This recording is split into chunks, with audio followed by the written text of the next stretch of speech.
How to block emails on your Hotmail. Hey everyone, welcome back to another tutorial video.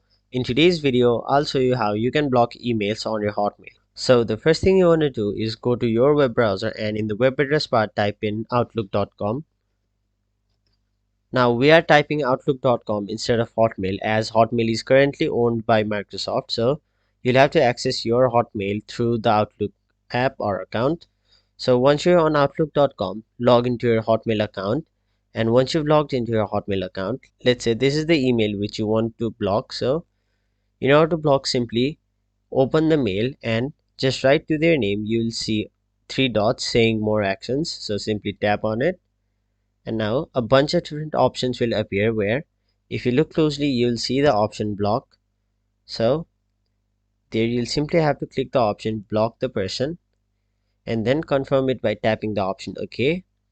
And now you'll have successfully blocked that email, and if you want to block another email, do the same process. So that is basically how you block emails on your Hotmail. That is it for this video. Hope this video was helpful to you guys, and if it was, make sure you like this video and subscribe to our channel so that you don't miss out on further videos such as these.